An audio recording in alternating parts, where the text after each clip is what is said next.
Olá pessoal, muito bom ter você novamente conosco aqui no Chácara Talk. Esse é o Chácara Talk de número 158.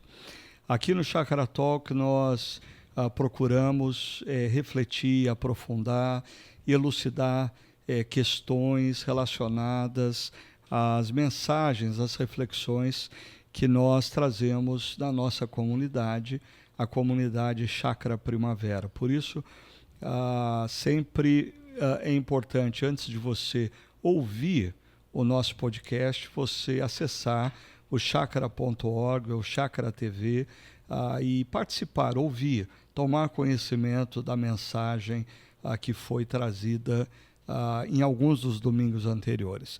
Hoje nós vamos estar conversando sobre a segunda mensagem da série Simplesmente Igreja. E nessa mensagem nós procuramos tratar da importância de nós ouvirmos Jesus através das pessoas e também de nós nos deixarmos usar por Jesus para falar a outras pessoas.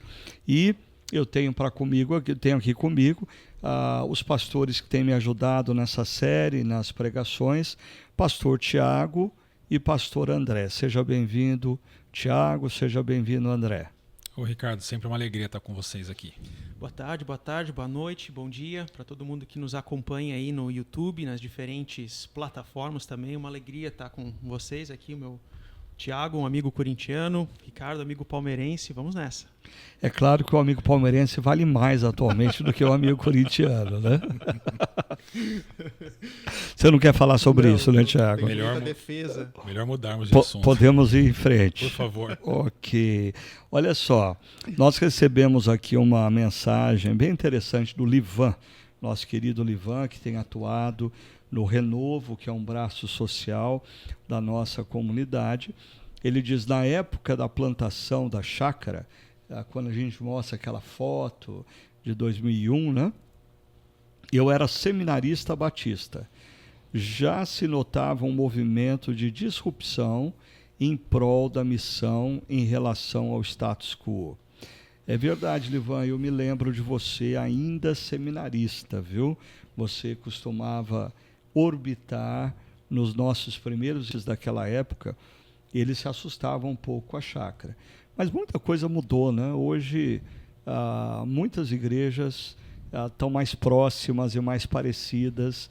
A gente se tornou assim até meio comum no cenário. O que vocês acham? Ou existe ainda alguma distinção? Pode até ser, mas assim, o que eu percebo de uma forma muito evidente, esse tipo de comentário é com o pessoal que se muda para fora do país. Então, assim, eu estou morando, por exemplo, nos Estados Unidos, há igrejas ao redor, sim, mas aí vem aquele comentário, assim, aquela brincadeira que a chácara me acostumou mal, assim, né? Por causa da questão da excelência, da exposição, da forma como nós expomos a palavra, a dinâmica da comunidade e assim por diante. Então, você vai com esse padrão para identificar ou buscar uma comunidade para sua família, né, vivendo naquele local, e assim, lá a pessoa se frustra com isso. Ou então, o pior ainda é contextos, assim, países como Espanha, Itália, Portugal, assim, é difícil encontrar uma comunidade, né? Ou são comunidades menores, tal. Então, assim, você tem esse processo de contextualização, nós queremos que a nossa família seja acolhida, engajada, né, mas nós não teremos talvez aquela dinâmica, DNA, cultura da chácara que a pessoa vivenciava aqui, né? Então isso com o pessoal expatriado é muito forte mesmo. Concordo com o André, porque eu acompanho uma família que foi para Boston, que era da nossa comunidade, e eles ainda não conseguiram encontrar uma comunidade. Desculpa, porque eles querem uma chácara em Boston, né? Talvez possam me mandar lá para plantar uma chácara em Boston. Nós temos 3 famílias que eram da chácara que estão em Orlando. Né? E sempre quando eu passo por lá, a gente tem os retiros de pastores lá em Orlando, e encontro com alguns deles. Eles falam sempre, precisa começar uma chácara Orlando. Né? Mas eu acho que assim, deixando claro para o pessoal, né, nós não estamos falando, a gente sempre procura esclarecer isso, nós não estamos falando que a chácara é a única igreja bíblica da face da terra, nem que o jeito da gente ser igreja é o único jeito correto, né? É só um jeito. E eu percebo assim que o jeito que a chácara se tornou igreja por muitos anos foi a maneira como pessoas que não tinham muita identidade com o que nós conhecemos como meio evangélico vieram sem medo, né? Aquela expressão que a gente escuta muito, né? Eu não sabia que existia uma igreja assim. Sim. Eu não sabia que existia uma igreja que eu não me sentia manipulado emocionalmente. Eu não sabia que existia uma igreja que usa a cabeça, a reflexão com profundidade. Eu não sabia que existia uma igreja que tornava a aplicação da palavra de Deus tão contemporânea aos dias atuais. A gente escuta muito isso, né? Sim. E a gente escuta também, Ricardo, e esse final de semana foi um exemplo disso, quando pregamos, né? De dizer que, inclusive, nós, pastores, devemos, quando necessário, sermos exortados por membros da comunidade. Né? O que, em outros contextos, é um negócio impensável, né? Mas nós sabemos da nossa vocação, dos dons que Deus tem dado para nós, mas isso não nos desnivela ou nos coloca acima das pessoas. Pelo contrário, nós somos uma comunidade de sacerdotes cujo sumo sacerdote não é um pastor ou um bispo, mas é Jesus. E é difícil você ouvir isso em uma igreja hoje. Eu me lembro, Tiago, quando por volta, agora o tempo, eu acho que foi por volta de 2012, 2013, que eu assim enfrentei a primeira ameaça de um burnout. Eu vinha de 12 anos muito intensos, a chácara cresceu muito, não só a chácara, mas o movimento de plantação. Então, para alguém que um dia era professor e não tinha mais a intenção de ser pastor de igreja, a minha vida virou de ponta cabeça. E eu me lembro que quando eu parei por uns 3 meses, a primeira vez que eu falei que eu ia dar uma parada, eu diante da comunidade, eu disse, olha, eu vou parar porque eu não estou bem, eu estou mal, eu estou chorando mais do que o normal, eu não estou conseguindo mais dormir, eu preciso parar. E naquela ocasião, após aquele encontro, algumas pessoas vieram, se solidarizaram, dizendo, pastor, vamos estar orando por você, gasta esse tempo, descansa e tal. Mas algumas pessoas ficaram revoltadas comigo. E assim, uma delas para mim foi icônico, quando ela vem e diz, pastor, o senhor não pode fazer isso com a gente. Você é o nosso alicerce, você é o nosso ponto de referência. Se você se mostra fraco, nós vamos cair. Falei, meu Deus, o que está acontecendo aqui? Né? A gente tem que olhar para Jesus. E, de fato, uma marca que a gente procurou sempre colocar nessa caminhada entre os pregadores da chácara, compartilhe as suas limitações. Fale dos seus erros, né? Porque nós somos humanos e nós precisamos também do apoio e da correção de outros quando necessário. Mas isso é muito raro hoje em dia. Não, muito raro. E nessas horas a gente vê como a nossa espiritualidade muitas vezes ela é grega, né? Assim que tem a dificuldade com a fraqueza, com a dor, com a limitação. Não, o mestre ou o Deus não é fraco. Mas a rigor, quando a pessoa tem esse tipo de fala, né? Ou expressa esse tipo de pêsame em ver o pastor com as suas limitações, no fundo ela também vai ter dificuldade em entender o Deus que se fez fraco na cruz. Isso traz outras implicações também para a espiritualidade dela, né? Mas a realidade é que todos nós, né, indiferente de quem sejamos, temos os nossos desafios, limitações. Isso E também carecemos da graça e dependemos da graça e do cuidado de Deus, né? Em todos os momentos. Eu acho que isso... A gente está falando sobre simplesmente igreja. Né? O que significa simplesmente ser igreja? E ontem eu iniciei a minha reflexão dizendo que talvez essa temática ela brota muito mais do meu coração do que das pessoas da nossa comunidade, porque eu vivo um momento que depois de quase 40 anos de caminhada pastoral, caminhando, vendo igreja e tal, eu me sinto meio cansado desse modelo igreja cheio de atividades, igreja com muitas frentes, igreja com uma estrutura milionária, onde se gasta mais tempo para arrecadar dinheiro do que para fazer missão. E eu tenho pensado, o que seria a igreja ser simplesmente igreja? Porque eu acho que seria interessante a gente sempre, como pastor, pensar, nós queremos construir a igreja que quando nós estamos de férias, nós queremos frequentar. Ou quando nós nos aposentamos, nós queremos frequentar. Porque eu diria que muitos pastores, quando estão em férias, eles querem ficar muito longe da igreja que eles pastoreiam. Por quê?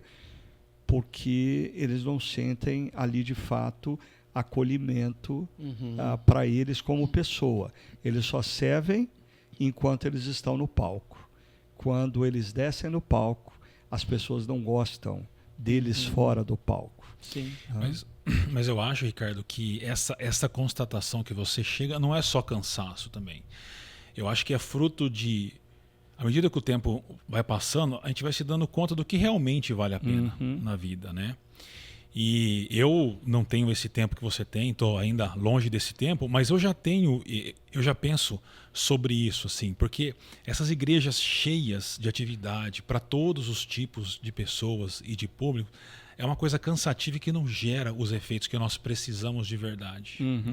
Então, quando a gente fala de uma igreja simples, que é uma igreja voltada para o discipulado, para fazer discípulos de Jesus e que esses discípulos depois façam discípulos, então a gente foca os nossos encontros de adoração e de reflexão aos finais de semana, os nossos grupos pequenos, mentorias pontuais. Essas coisas são coisas que realmente fazem diferença. A gente percebe isso ao longo da caminhada. E é por isso que a gente vai percebendo isso. Então, eu acho que a constatação vem do cansaço também, mas de perceber que realmente essas coisas são as que importam na caminhada e que fazem diferença e que vão nos ajudar, como a gente falou ontem, a nós nos parecermos cada dia mais com Jesus.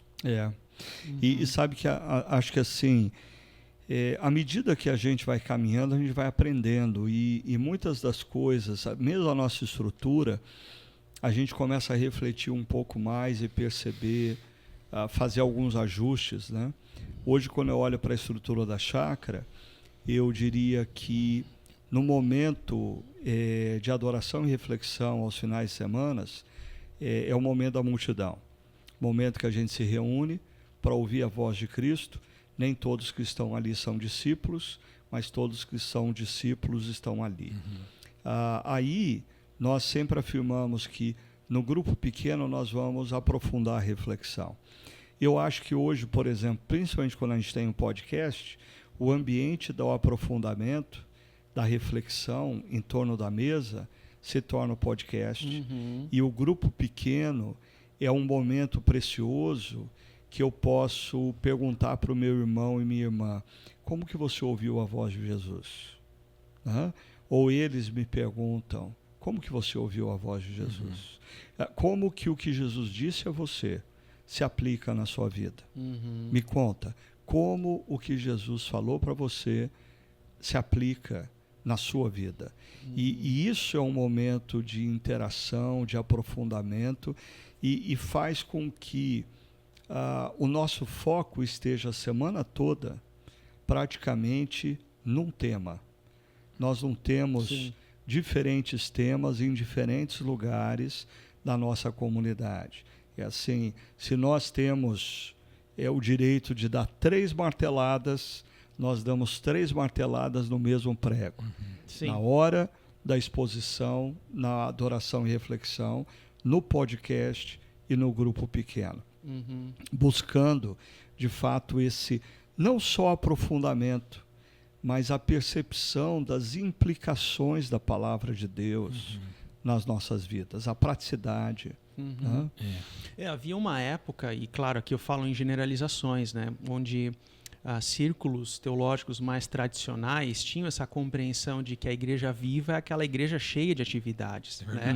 É um contraponto àquele modelo de igreja tradicional que só abre no domingo ou a cada 2 semanas, logo. Não, só tem uma igreja cheia de atividades, logo é uma igreja viva. Né?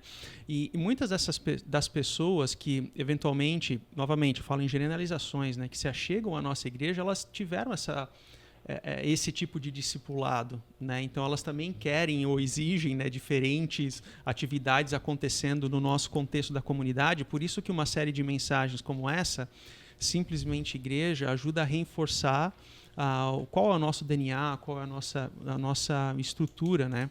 E assim por diante. Então acho que é sempre importante a gente ter essa compreensão.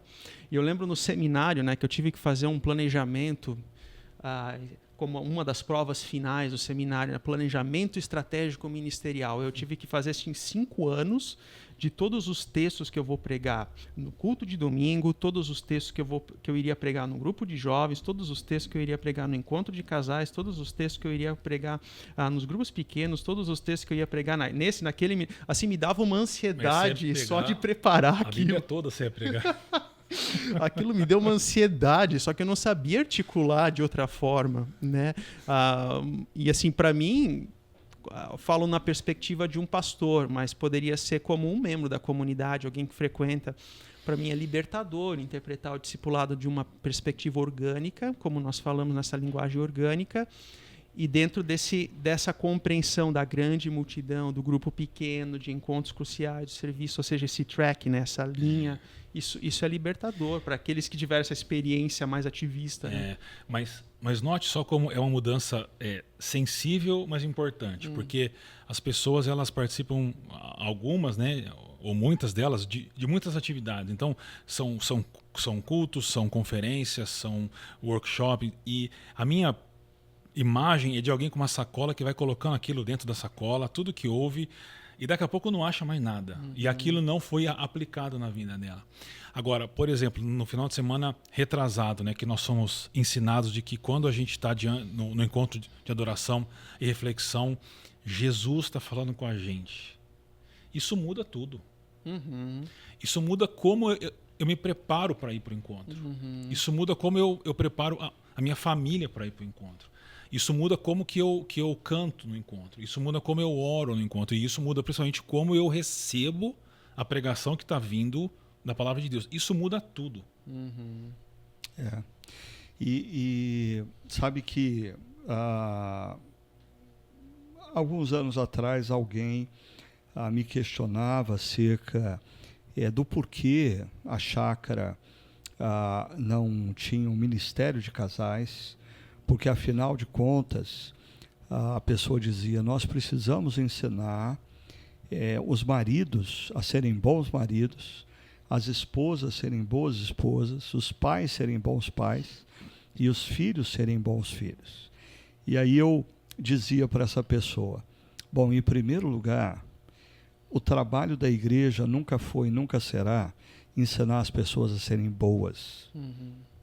Sim, é uma deturpação da missão da igreja. A missão da igreja é ensinar as pessoas que elas dependem da graça de Deus. Se não for a graça, nós não temos chance alguma. Por que eu digo isso? Porque, assim, muitos desses ministérios de casais fazem uso de livros, principalmente norte-americanos, aonde passa a imagem do marido perfeito, da esposa perfeita, do filho perfeito, do casal perfeito, e assim, a gente não é perfeito. Como ser igreja, como ser família, sem a pretensão de ser perfeita. Né?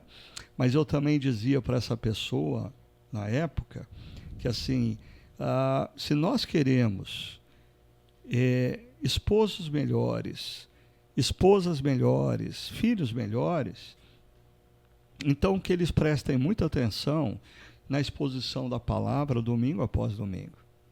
Porque, por exemplo, pegar a reflexão, a nossa última reflexão.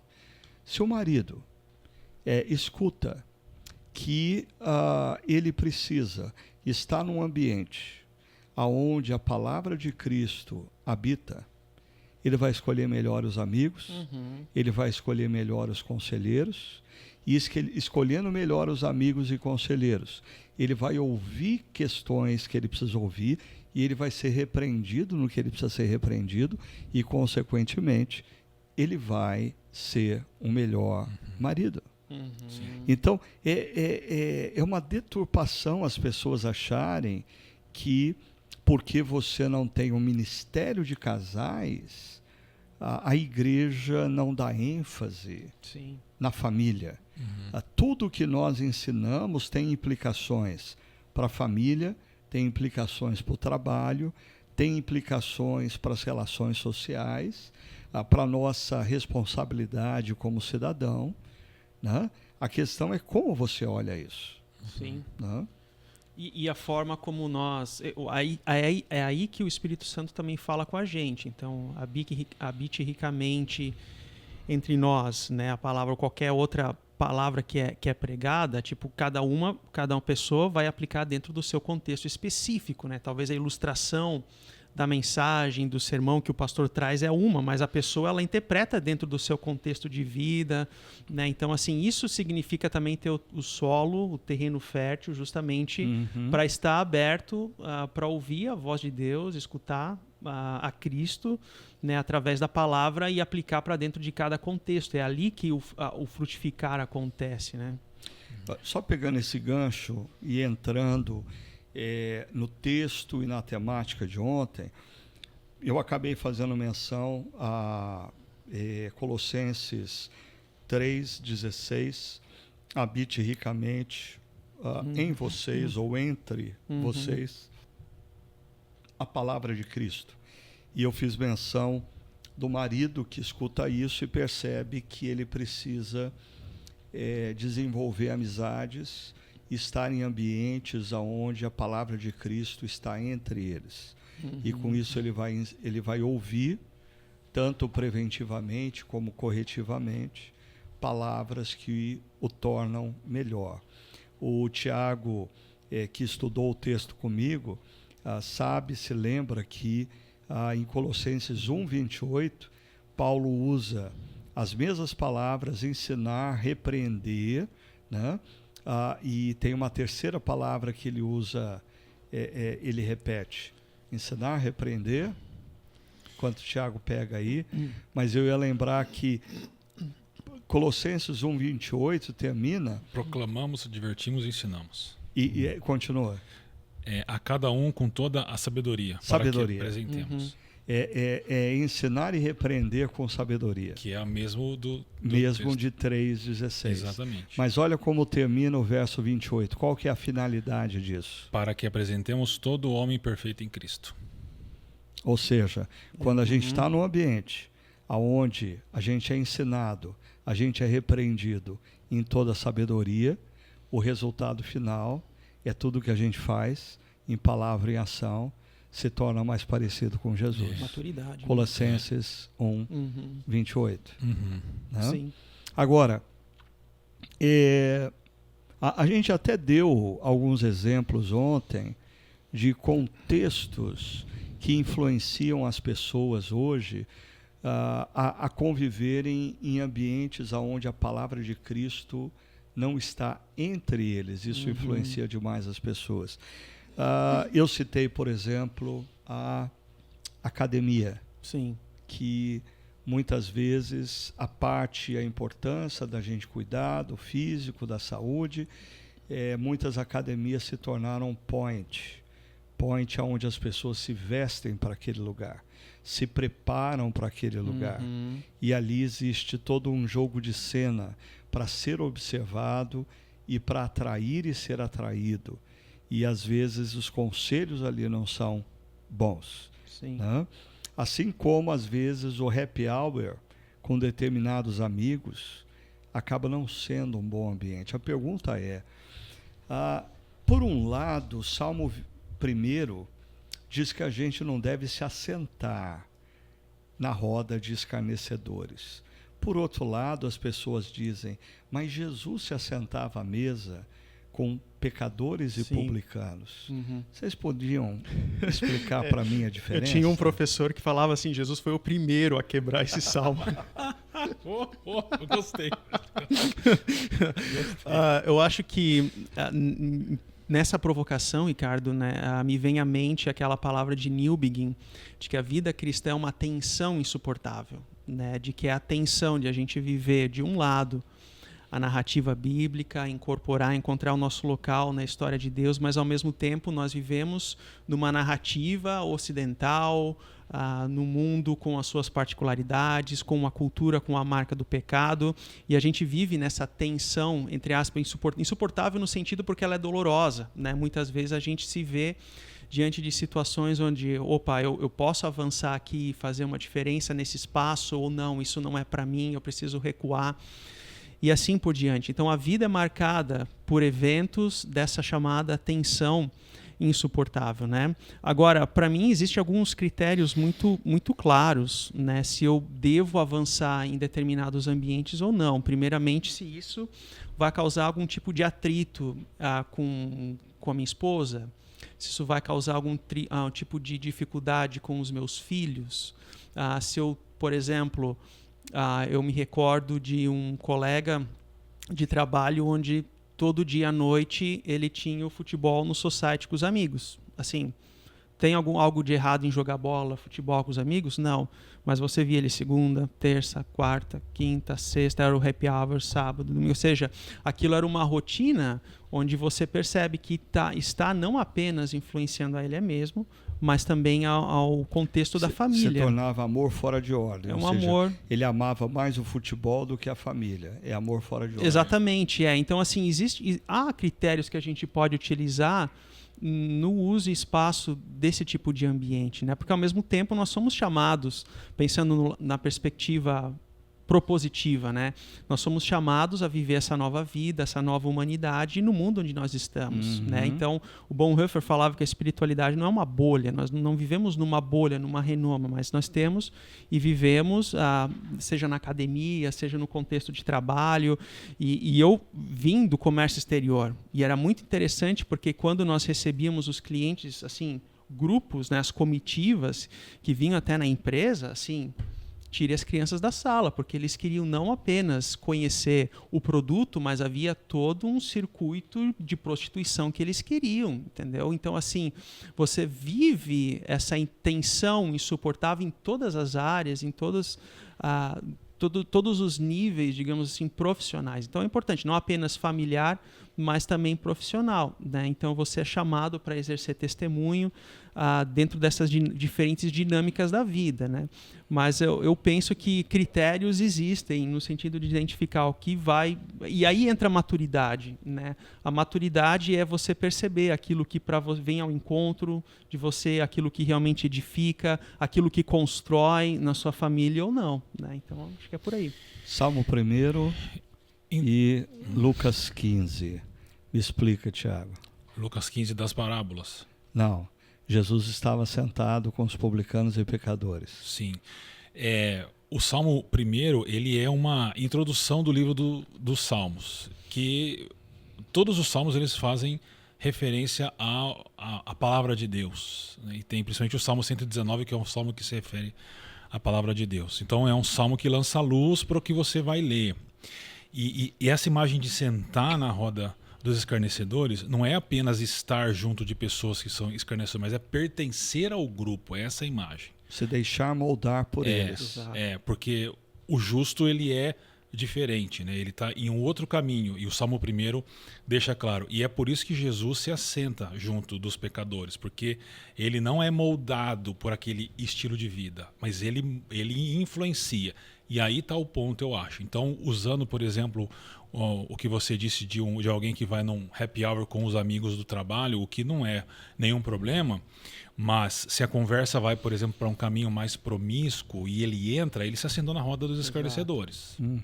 Agora, se ele se posiciona, ele não precisa ficar citando o versículo bíblico, mas se ele se posiciona com base no evangelho, por exemplo, se ele é casado e ele mostra respeito à esposa dele, e ele mostra que as pessoas que estão ali casadas e estão entrando por esse caminho, elas estão erradas. Então ele está junto dessas pessoas, mas ele não está se assentando. Ele está sendo sal da terra e luz do mundo. Exatamente, essa é a ideia. Então talvez a grande distinção é, quando Paulo diz que a palavra de Cristo habita em nós e entre nós, e nós precisamos estar em ambientes assim, ele não está excluindo o fato de que na vida como um todo, muitas vezes nós vamos estar assentados em torno de uma mesa aonde a palavra de Cristo não habita ali nas conversas, mas aquelas conversas não formatam a nossa mente. Romanos 12, não vos deixeis conformar pelo presente século, né? Ou até a oração de Jesus em João 17. Pai, eu não peço que os tires dessas rodas, mas que o Senhor os livre do mal que existe nessas rodas. E talvez um ponto que eu acho que a pessoa precisa sempre, eu não sei se isso é fácil, né? Um ponto que a pessoa precisa sempre avaliar ao participar de contextos e rodas aonde a palavra de Cristo não habita, até que ponto eu tenho conseguido influenciar, até que ponto eu tenho sido influenciado. Eu acho que tem um limite nisso. Eu penso que para nós estarmos em ambientes em que não há a habitação rica da palavra de Deus, nós precisamos antes estar em ambientes em que a palavra de Deus é rica. Aí nós podemos fazer a diferença e termos esse discernimento, né? Um evento bem rapidinho de uma pessoa que frequenta a comunidade, né? O casal, e ele trabalha com algumas máquinas que vendem produtos, e ele foi convidado para visitar uma casa de prostituição na cidade, uma casa bem famosa, para ele colocar uma máquina dessa lá dentro. E daria dinheiro. E ele precisava fechar negócio, porque empresário está sempre atrás disso, né?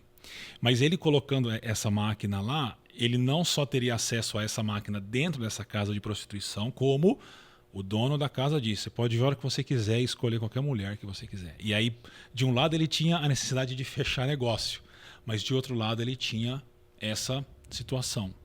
E ele foi muito sábio e ele disse: não, aqui eu não posso entrar, porque não vai dar certo esse negócio. As máquinas dele não eram máquinas de caça-níquel, não. Né? Não era, não era. Era máquina de coisas lícitas. Muito interessante, Tiago, esse ponto que eu acho que os nossos ouvintes e os que estão assistindo o podcast precisam observar. Se Paulo diz que nós precisamos estar em ambientes onde a palavra de Cristo habita ricamente, estar nesses ambientes é fonte de fortalecimento, porque esses ambientes me ensinam o caminho que eu devo andar, e esses ambientes me repreendem quando eu estou desviando do caminho. E é a partir desse ambiente que eu me fortaleço para, quando estiver num ambiente onde a palavra de Cristo não habita ricamente, eu não me deixar formatar, muito pelo contrário, eu ter sabedoria para influenciar. Esse é um bom resumo da... Sem dúvida, porque é uma realidade que, infelizmente, nós pastores vemos muito, que a pessoa, quando ela rompe, por exemplo, com a esposa, não é de um dia para o outro. É um processo em que começa com o afastamento da palavra de Deus, da comunidade, desse ambiente de riqueza da palavra de Deus e de ensino e de exortação. Então, é todo um processo que chega lá, né? Então, por isso que é importante manter o processo. manter a presença. Eu até diria, assim, na minha caminhada aí de décadas, que a coisa começa quando a pessoa passa a habitar constantemente ou frequentar constantemente rodas e ter amigos aonde a palavra de Cristo não habita ricamente. Porque aí a pessoa começa gradativamente flertar na mente e no coração com algumas possibilidades. Pouco a pouco, ela começa a achar que é comum aquilo que ela está ouvindo. Por que não ela também caminhar, já que outros estão fazendo, né? E aí chega um momento de insensibilidade que, mesmo quando ela está na comunidade cristã ou cercada por amigos cristãos, ela perde a capacidade de se deixar repreender. Ela não escuta mais a repreensão de um amigo ou de uma amiga de caminhada como fonte de sabedoria. Ela escuta a repreensão como um abuso uma agressão à autonomia, à liberdade que ela tem.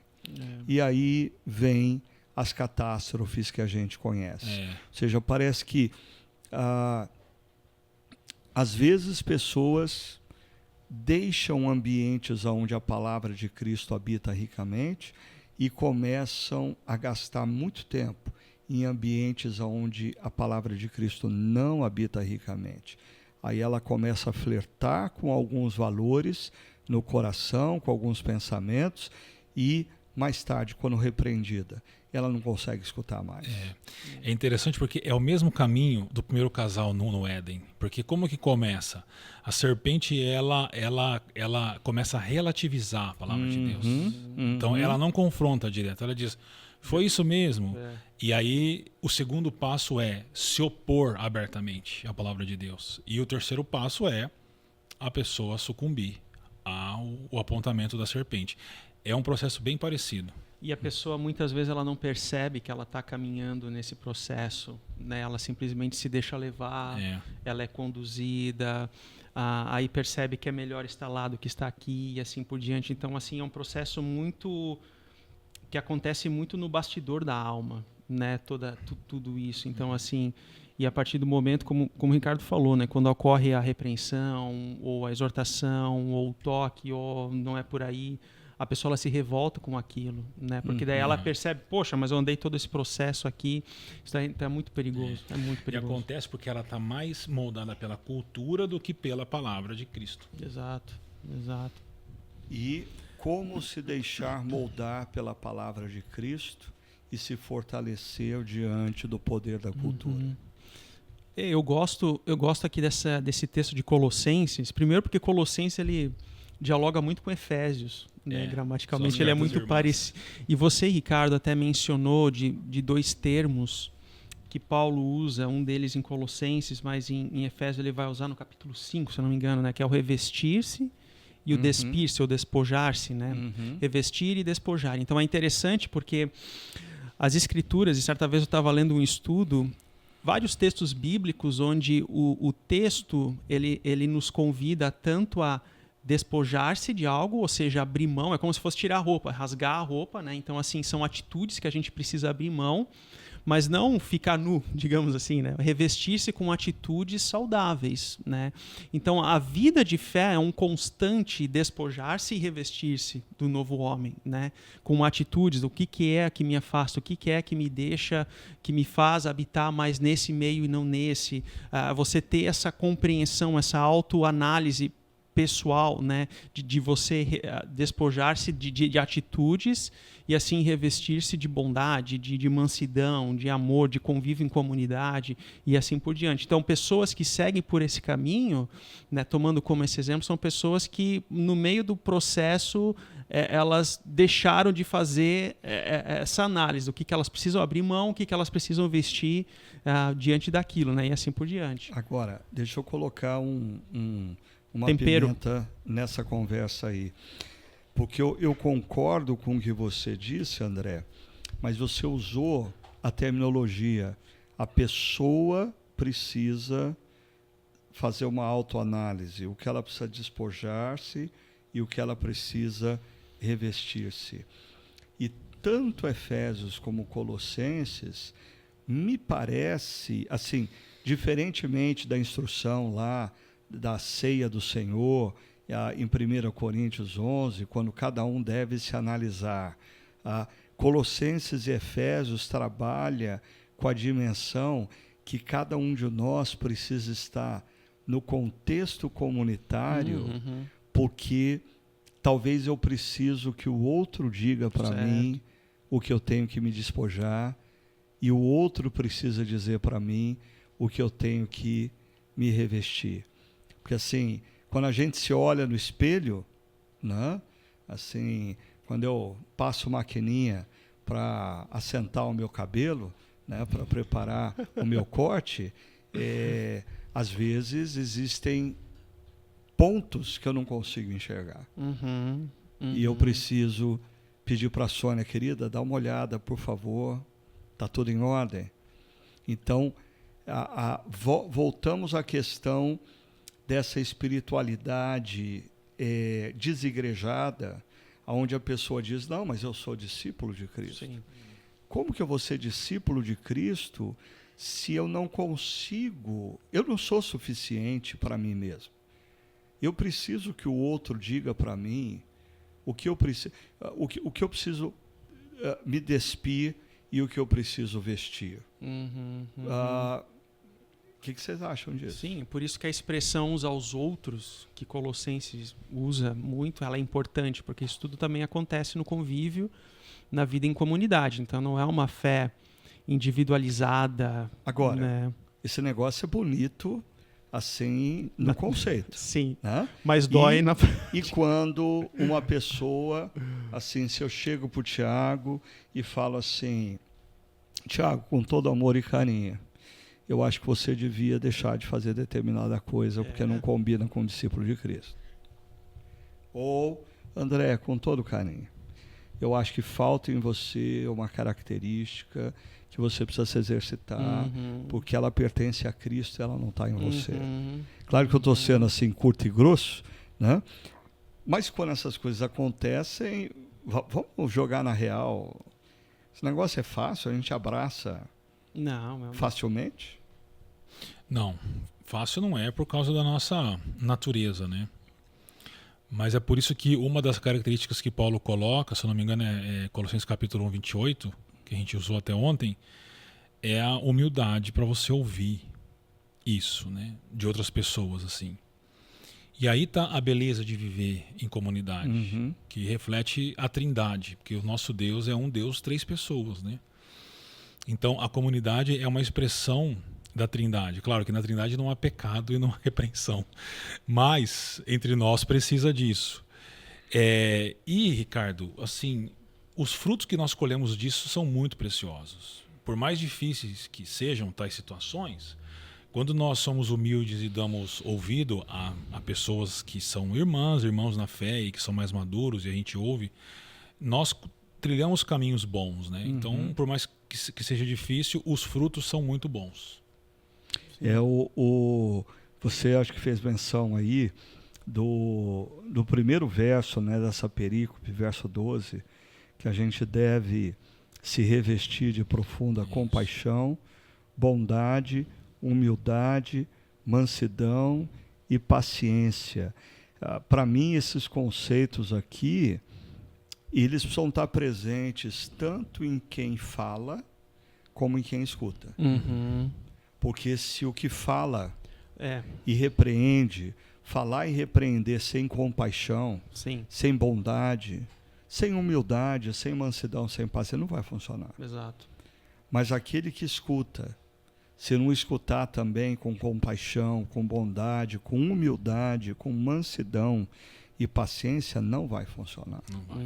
É claro que tem o espaço, né, o local, o momento para isso, não é que a coisa acontece a revelia, mas dentro de um espaço de segurança, né, um espaço de segurança acontece quando duas pessoas conversam e esse tipo de repreensão, de diálogo, acontece em segurança naquele espaço. Então, ou seja, um ambiente construtivo. Né? E eu adicionaria, André, que concordo plenamente com você e adiciono que é um evento de confiança, porque não é alguém que caiu na sua frente de paraquedas e vai te falar. É alguém que está caminhando com você, que você conhece e que você confia.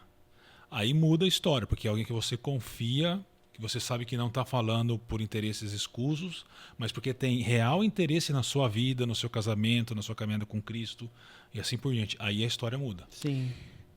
Mas mesmo assim, eu diria, a gente tem um tremendo medo de ser rejeitado e da relação mudar, né? Eu me lembro de uma situação, de uma pessoa, um amigo,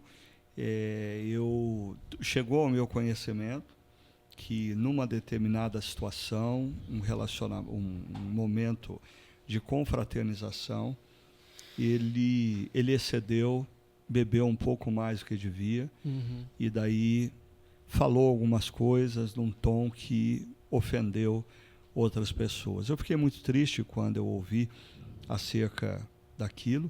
E aí, numa outra situação, talvez um ano depois, eu fiquei pensando, bom, pode ter sido uma situação casual, assim, foi pontual, né? Mas numa outra situação, nós estávamos viajando juntos com um grupo de amigos e ali, numa noite, a gente estava comendo uma pizza e alguns tomando uma cerveja, e aí eu percebi ele se excedendo e, em alguns momentos, assim, ficando na fronteira de alguns debates mais agressivos. E na noite seguinte, o grupo tinha voltado de um curso, ia repetir assim o tempo de lanche e beber uma cerveja juntos. E eu falei, não, eu acho que dessa noite não pode passar. E eu falei, fulano, vem aqui um pouquinho. E eu saí fora da casa com ele, falei assim, olha, eu quero muito bem você, eu te amo muito, queria que você soubesse disso, mas eu queria pedir uma coisa para você. Eu queria que você se limitasse a 2 latinhas de cerveja hoje. Eu acho que vai fazer bem para você. Tá? Eu, assim, corri o risco.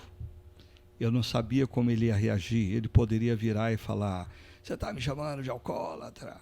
Você está falando que eu não tenho capacidade como homem de decidir quanto eu posso, quanto eu não posso, né? Mas eu procurei fazer com o máximo de carinho, ternura, e foi muito bom ouvir dele assim, obrigado, eu vou te ouvir. Né? E é interessante, Provérbios diz que é assim que o amigo vai aperfeiçoando o amigo um ao outro. A gente vai, mas a gente precisa, de um lado, na nossa cultura brasileira, ousar dizer, você está errado. Ousar. Porque na cultura brasileira, quando você faz isso, a chance de você perder um amigo ou uma amiga é muito grande. Do lado de lá, precisa existir humildade e mansidão de coração para ouvir e acolher. Deixa eu só dar um último exemplo.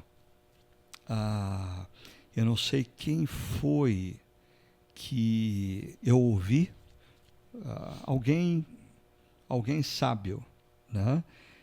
Que contava que assim conversava com uma pessoa e a maneira dela confrontar alguém, tinha até me esquecido isso, bom que eu lembrei porque é precioso.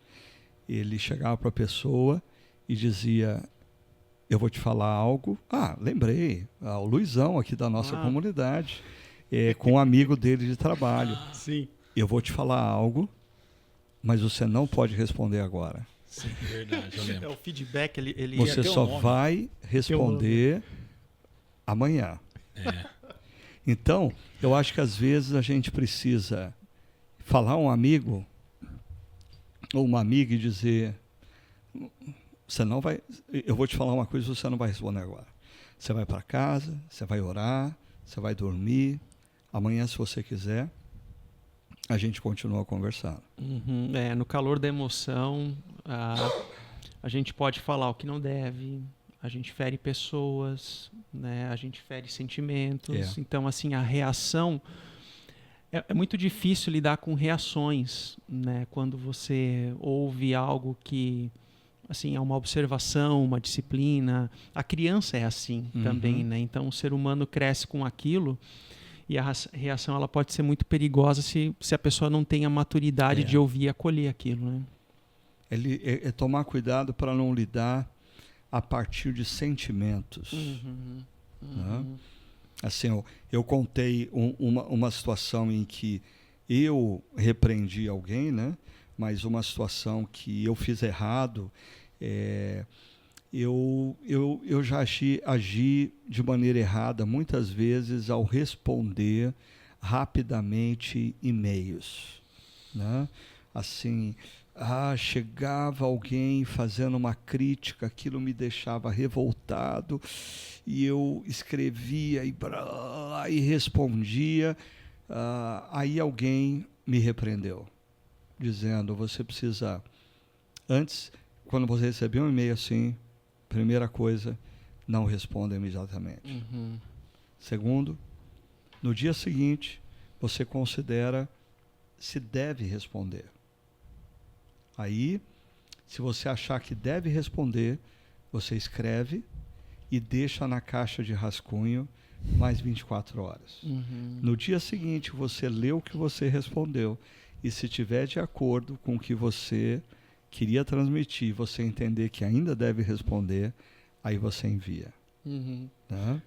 E isso me poupou muitos problemas, mas ser humano é ser humano. E assim, em alguns momentos, eu voltei a errar, principalmente com o WhatsApp, porque daí o WhatsApp ele acelera mais ainda as coisas, né?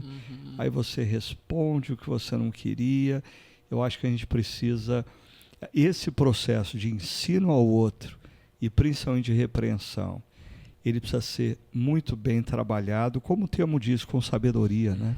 Havia uma época da minha vida que eu era muito mais áspero nas palavras, então não media palavras, assim, seja na conversa com alguém dentro desse contexto, de alguém da comunidade, seja alguém no contexto do trabalho, né? Então, assim, eu era muito áspero na forma como eu lidava com a pessoa.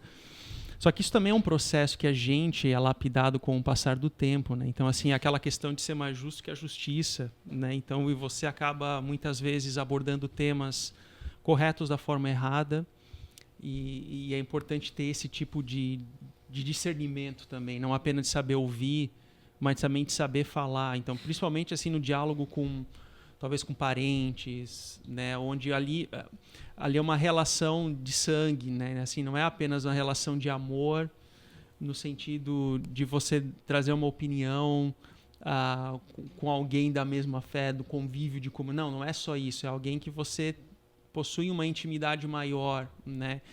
E a forma como e você se vê no direito de falar de um jeito ou de outro que você não falaria com outro, né? Então, assim, eu acho que isso é um processo que a gente vai aprendendo e construindo no andar da carruagem da vida. A vida é uma jornada, né? Sim, sem dúvida. Deixa eu voltar um pouquinho para essa questão de ambientes onde a palavra de Deus, a palavra de Cristo habita ricamente. E esses ambientes, vamos lembrar lá dos verbos: ensinar, repreender e cantar.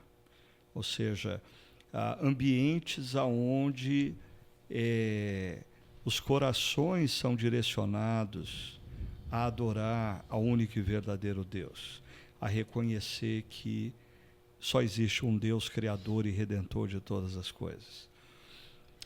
Nós falamos sobre um indivíduo adulto que precisa entender que ele tem que se fortalecer em ambientes onde a palavra de Cristo habita ricamente, para estar no dia a dia em ambientes que a palavra de Cristo não habita, mas ele ser ali fonte de influência e não ser moldado por aquilo. Ponto. Na outra linha, parágrafo. Vocês são pais de crianças, a minha fase já passou.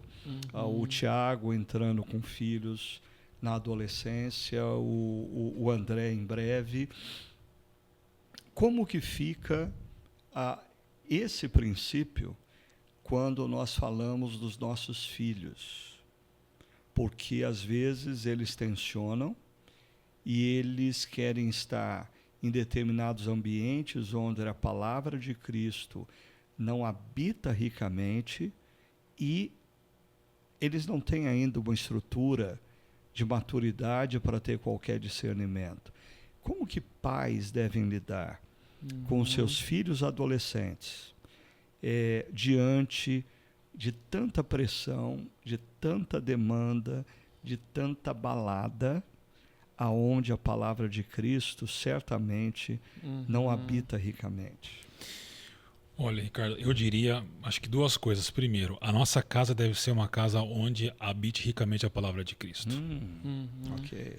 Muito bom. Porque senão nós perderemos os nossos filhos, né? Então, e isso diz respeito a você ter o que a gente chama de culto doméstico, né? Que é importante, mas não só isso. Mas, por exemplo, no trato do marido com a esposa, deve ter a palavra de Cristo.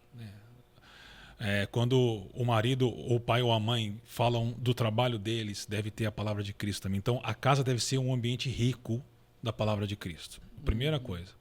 E a segunda os pais devem ter discernimento para falar não para os filhos. Porque num ambiente rico da palavra de Deus, é rico porque há ensino, repreensão, o aconselhamento, né? Então, às vezes, os filhos precisam de ensino. Olha, esse é um lugar que eu não vou deixar você ir por causa disso. E quando os filhos erram, a repreensão. A mesma coisa que a gente faz num grupo pequeno, por exemplo, né? Você errou, então você errou e você errou por causa disso. Então, eu acho que a casa ser um lugar de rica habitação da palavra de Cristo e os pais terem autoridade e serem responsáveis por onde os filhos estarão. Isso não tem que depender dos filhos quando eles são adolescentes ainda. Não. A gente não deixa eles comerem o que eles quiserem, senão eles morrem, né? Porque só vão comer porcaria. Da mesma forma, a gente não deve deixá-los ir ou frequentar lugares que você entende que não vai ser bom para eles. Quando eles forem adultos, aí é uma outra história. Mas se você cumpriu bem essa caminhada, eles vão fazer boas escolhas lá. Eu me lembrei agora, eu devia ter uns 14 anos de idade. Nós estávamos passando o carnaval numa casa de praia com familiares, e só a família do meu pai e da minha mãe, na época, era uma família cristã, né, que seguia os valores de Deus. E aí meus tios, meus primos, todos naquela noite combinaram de ir num clube que tinha próximo lá pular carnaval. E eu queria pular carnaval. E meus pais disseram, você não vai.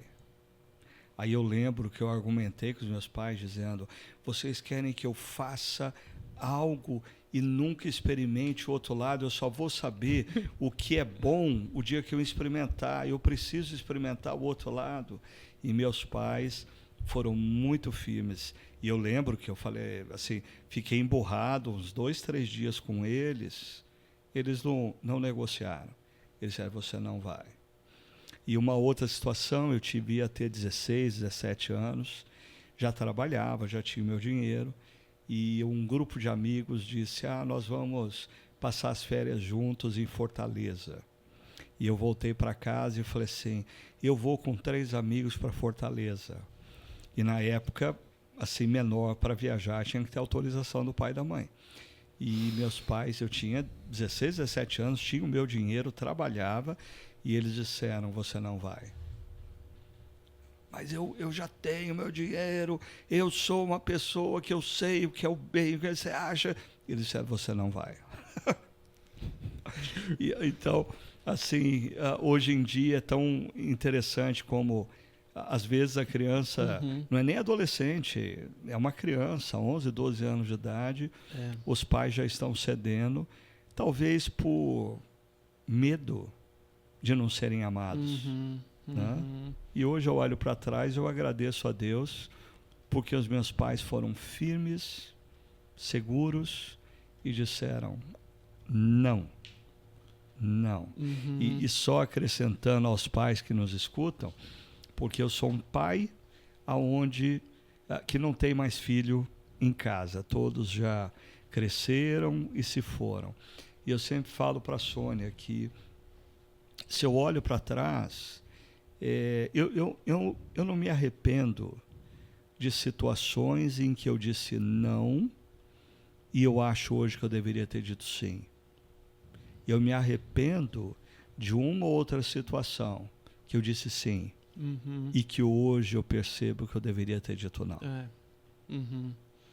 É interessante porque, ouvindo vocês aqui falarem, né, e eu me recordo assim de contatos pastorais e conversa com pessoas da comunidade onde são pais de adolescentes, e na conversa e na pergunta, mas eu não vejo o seu filho no nosso grupo de adolescentes, e o pai ou a mãe falam assim, não, é que eu não quero forçar ele, né?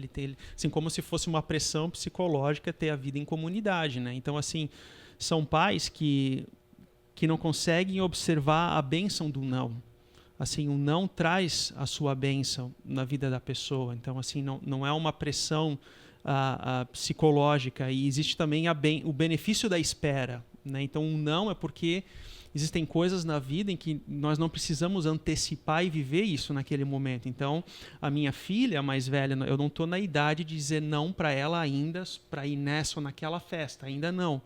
Mas o não que eu tenho que dizer para ela é porque ela já quer um celular com 9 anos, porque as crianças do condomínio já têm, né, e tem acesso. E sim, celular é um mundo, né, é um mundo.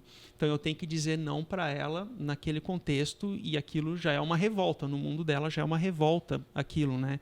E outros desafios ainda virão, né? Com a graça de Deus iremos. Mas é um desafio hoje, assim, é um mundo que é muito complicado. Eu acho que é muito importante que você falou, Tiago, da casa que vive essa habitação da palavra. Porque, assim, eu tive uma experiência com um grupo de jovens na minha conversão que foi muito profunda, mas muito profunda mesmo. Naquele grupo eu não ouvia palavras feias, palavrões, a piadinha, eu não via.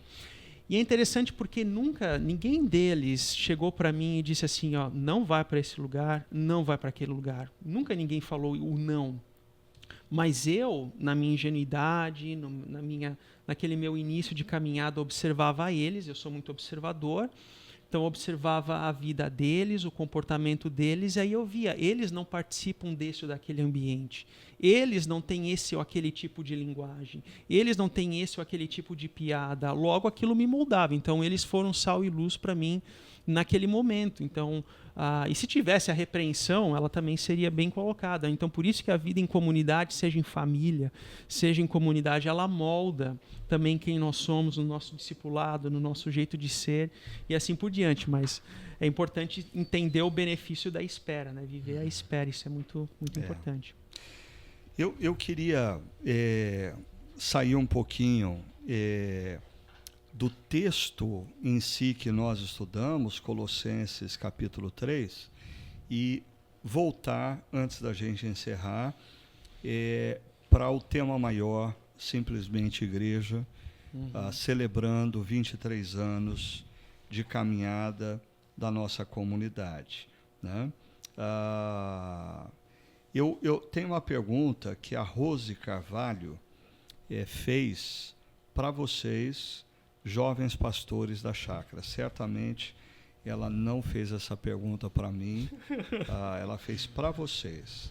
Elas dizem assim, pastores, uma pergunta: como a chácara continuará sendo relevante nos próximos anos? Ela fala uma, mas ela manda duas. Quais são os principais desafios? Como a chácara continuará sendo relevante? E quais são os principais desafios hoje para a chácara? Bom, se eu não estiver enganado, é a querida Rosi lá do GP Moinho de Vento, esposa do Paulo, um abraço para eles. Eu diria que, primeiro, a chácara precisa continuar conectada à cultura e respondendo à cultura. Então, é aquela imagem do jornal na mão e a Bíblia na outra, e nessa ordem, sem inverter. Exato. Ou seja, o jornal do dia traz as questões, as crises, as situações, e a gente responde com a palavra de Deus. Isso é uma resposta. E a outra é, usando da nossa série atual, nos mantermos numa igreja simples que busca o discipulado, ou seja, fazer discípulos de Jesus como a gente faz, né? Dessa maneira orgânica. Então, tem outras coisas, mas eu me limitaria a essas duas. Eu também, eu vou por aí também, Tiago, tem a ver com esse DNA da igreja simples, da igreja que responde aos questionamentos das pessoas. Então, a gente costuma falar que uma mensagem no púlpito começa da sala de aconselhamento, né? Porque são as perguntas das pessoas que que a mensagem direciona. Então, acho que esse é o caminho. Na linguagem teológica, nós não discutimos o sexo dos anjos, né? Assim, a discussão teológica como um fim em si mesmo, não, mas como é que os princípios e valores do reino de Deus se aplicam na nossa vida. Então, acho que essa responde a primeira pergunta dela. A segunda, eu acho que, não sei, vale uma reflexão muito grande para o nosso contexto de família mosaico que nós temos hoje em dia, né? Que é uma configuração de família que nós vivemos hoje, que é diferente das famílias de 20 anos atrás, 30 anos atrás, né? Então, assim, eu tenho em mente alguns casos pastorais que têm a ver justamente com essas famílias mosaicos. É o homem que tem a sua filha, a esposa que também tem o filho ou filha de outro relacionamento. Quando há uma nova união, como é que isso acontece, esses relacionamentos, as crises que acontecem inerente a isso, ou é a mãe solteira, ou é o pai solteiro, enfim, são diferentes contextos familiares que fogem daquele padrão pai, mãe, filho, filha, todo mundo sorrindo como se fosse propaganda de margarina, né? Então, assim, é um contexto familiar diferente, distinto, que eu acho que esse é o grande desafio que a gente vai viver aí para frente. E associado aí ao que vocês estão mencionando, que para mim gira em torno da maneira como a chácara optou por expor a palavra de Deus, né? Com integridade e relevância. A Patrícia Fonseca diz: eu gosto muito da didática de ensino que a chácara tem, contextualizando e ensinando a palavra de Deus. Eu aprendo e consigo guardar a mensagem. Olha que interessante. Esse é o nosso alvo, viu, Patrícia? Que você aprenda e consiga guardar. Aí ela termina dizendo: queria uma chácara na minha cidade. Vamos pensar nisso. Manda para a gente qual que é a sua cidade e a gente pode talvez tentar verificar se existe alguma comunidade amiga da chácara que tem compartilha dessa mesma visão. Mas uma última pergunta que começa por um testemunho de uma pessoa que viveu desses 23 anos da chácara, assim, ele deve ter vivido pelo menos uns 15 dentro da chácara. Nossa. E boa parte disso dentro da equipe da chácara. O Gustavo Nicolini diz assim: o que testemunhei nos bastidores foi um grupo de pastores e líderes sempre dispostos, primeiro, a estar sensível à vontade de Deus. Segundo, buscar caminhos para focar na missão, para fora. E terceiro, nunca ter braço curto. O que vocês acham? O que será que o Gustavo está querendo dizer por um grupo de pastores e líderes sempre dispostos a não terem braço curto? Traduz isso para a gente, Tiago. O que essa expressão no grego quer dizer? contando aqui que o André não sabia o que era braço curto. Ele teve que explicar para ele. Braço curto é alguém que... O goleiro de braço curto eu sei, né? O Palmeiras, geralmente é assim. Eles sabem bem do que é o braço curto. Mas braço curto é alguém que se recusa a trabalhar. É alguém que sabota. É alguém que se limita a responder às necessidades que está diante dele ali. Então é alguém que encolhe os braços ao invés de esticar e pôr a mão na obra. É o Horácio do Maurício de Souza. O Horácio do Maurício de Souza, né? O bracinho assim. E como que vocês escutam isso sendo jovens pastores e tendo o desafio de estarem à frente dessa comunidade que a gente está celebrando toda a influência, toda a história, quando o Gustavo diz, olha, quando eu olhei para trás, eu vi pessoas que não mediram esforços para serem sensíveis a Deus, a estarem focados na missão e não negar fogo ao trabalho. Ou seja, porque não existe como você construir uma igreja significativa e relevante sem uma dose de transpiração e esforço. Se vocês pudessem falar para a futura equipe de vocês sobre esse tema, o que vocês diriam?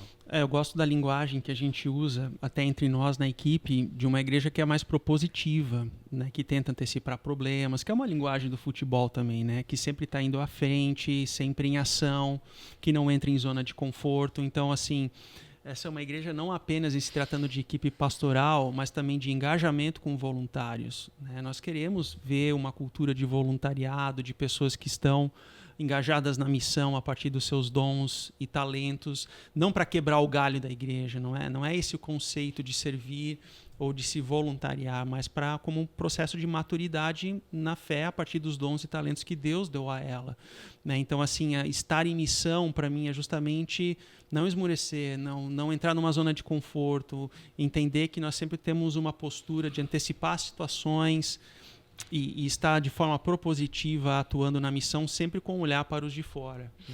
Eu penso que existe uma lógica nisso que o Gustavo coloca, né? Que é a percepção, a gente até ouviu sobre isso na última série, o foco para fora, fruto dessa percepção, e a faca no dente, como a gente fala aqui, né? Fruto desse foco para fora. Então tem uma sequência aí. Só que não é uma sequência natural para nós humanos. A nossa tendência se a gente deixar, a gente não vai por esse caminho. A gente não consegue ter a percepção do que Deus está fazendo. A gente se volta para dentro, como igreja. Isso é muito triste, porque eu já sofri muito com isso. E isso nos faz perder a paixão e deixar de... E se acomoda, né? Aí puxa o braço para dentro e põe até ele para trás, né, se for o caso. Então, eu diria o seguinte, a gente tem que manter isso, né? Eu acho que uma das suas grandes lutas, Ricardo, ao longo desses anos, foi manter a chácara. Assim. Porque você deve ter tido que trazer o volante de volta muitas vezes, porque a tendência é sempre ir contrário a isso, né? Então, manter essa percepção aguçada, os olhos para fora e a faca no dente ou sem braço curto, eu acho que é um desafio, porque não é o nosso caminho natural. Eu quero terminar esse podcast contando uma história ou uma narrativa sobre alguns eventos da chácara e deixando esse desafio para vocês, jovens pastores, e para aqueles que vão vir ainda liderar a chácara um dia. Quando nós começamos no Buffet Metropolitan, 3 anos depois, o auditório estava abarrotado de pessoas e nós procuramos meios de resolver isso na região da Chácara Primavera, não encontramos, e aí uma amiga querida, Sigrid, me levou para conhecer um prédio que estava praticamente abandonado na região do Paineiras, onde nós temos hoje o nosso campus, que ficava a cerca de 8 quilômetros do lugar onde nós nos reuníamos. Então, depois de orarmos, nós decidimos, nós vamos nos mover para lá. um grupo da igreja disse, isso não vai dar certo. Isso não vai dar certo, porque não vai dar certo. E aí, mais um grupo menor arregaçou as mangas, participou de toda a reforma, investiu dinheiro. Na época, nós gastamos R$400 mil para colocar tudo isso em ordem lá em 2004, e nós nos mudamos para lá. Aí, o problema é que nós nos mudamos e cerca de meses depois, não cabia mais todo mundo no nosso encontro, que era à noite. Nosso encontro era à noite. Aí, depois de orar, pensar, nós decidimos, nós vamos começar um encontro pela manhã. Um grupo de pessoas disse, não vai dar certo. Não vai dar certo, como que pode dar certo? Isso, a igreja vai se dividir e a gente vai ter que ter 2 equipes de música, ou as pessoas vão ter que tocar 2 vezes, vai ser muito estressante, mas um grupo disse, vai dar certo. E a gente começou. E um pouco depois, tentando acelerar a rotação para 2.0 aqui, encheu novamente e nós não tínhamos alternativa. A gente não enxergava na época alternativa de horário aos domingos. Então, nós resolvemos começar um encontro de sábado num lugar fora do espaço. O que algumas pessoas disseram? Não vai dar certo. Mas olha, foi bonito de ver como um grupo de pessoas se dispôs a carregar caixa, a montar a igreja no Careca Sport Center na época. Eles chegavam cedo, montavam a igreja e a gente se reunia ali, depois eles desmontavam tudo e de repente nós não tínhamos mais espaço nesses 3 lugares. E hoje o nosso problema é o encontro das 11. Na época era o encontro das 19. Por mais que a gente encontrasse outros espaços, o encontro que era na época às 18 estava sempre lotado. E aí eu lembro que a gente saiu de uma reunião do conselho sem alternativas. Eu cheguei em casa, resolvi naquela noite de madrugada procurar hotéis em Campinas e achei um hotel que tinha um salão de manhã. Liguei para os presbíteros, vamos visitar esse lugar. Eu sei que a reunião foi na sexta-noite, no domingo a gente tinha decidido, vamos começar um novo campus no Cambuí. Mas um grupo de pessoas disse, isso não vai dar certo. Mas um outro grupo disse, a gente vai fazer dar certo.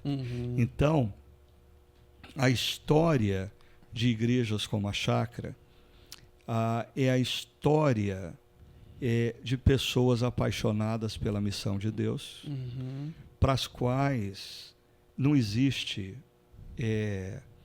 esforço que não possa ser feito por aquele que morreu na cruz por nós. Eu costumo dizer que quando a gente se esquece do porquê a gente faz o que a gente faz, tudo se torna pesado. Então eu diria aos pastores, diria à equipe da Chácara e diria a todos aqueles que fazem parte da Chácara em 2024. Nós não podemos nos esquecer do porquê nós fazemos o que fazemos. Porque quando nós nos esquecemos do porquê nós fazemos o que fazemos, tudo se torna pesado, enfadonho, difícil. Sim, perde a alegria, né? É isso aí. Semana que vem nós vamos estar de volta com o 3º episódio dessa série Simplesmente Igreja. Se você é de Campinas e região, eu quero convidar você para participar de um dos nossos encontros. Agora, você pode, inclusive, participar no encontro que acontece aos sábados, às 18 horas, no Espaço Paineiras. No domingo, no mesmo espaço, nós temos encontros às 9, às 11 e às 19 horas. No Espaço Barão, nós temos um encontro às 9 horas, ou você pode nos acompanhar, caso você seja de fora de Campinas, através do chácara.org ou Chácara TV, ok? E no próximo final de semana, nós vamos estar conversando sobre praticar a palavra. Nós falamos sobre escutar, compartilhar, e nós vamos estar conversando sobre a prática da palavra, mais especificamente o lugar do serviço nesse processo de transformação que a palavra de Deus pode e deve fazer em nós. Ok? Deus abençoe grandemente a sua vida. Obrigado, pastor Tiago, pastor André. E até o próximo podcast.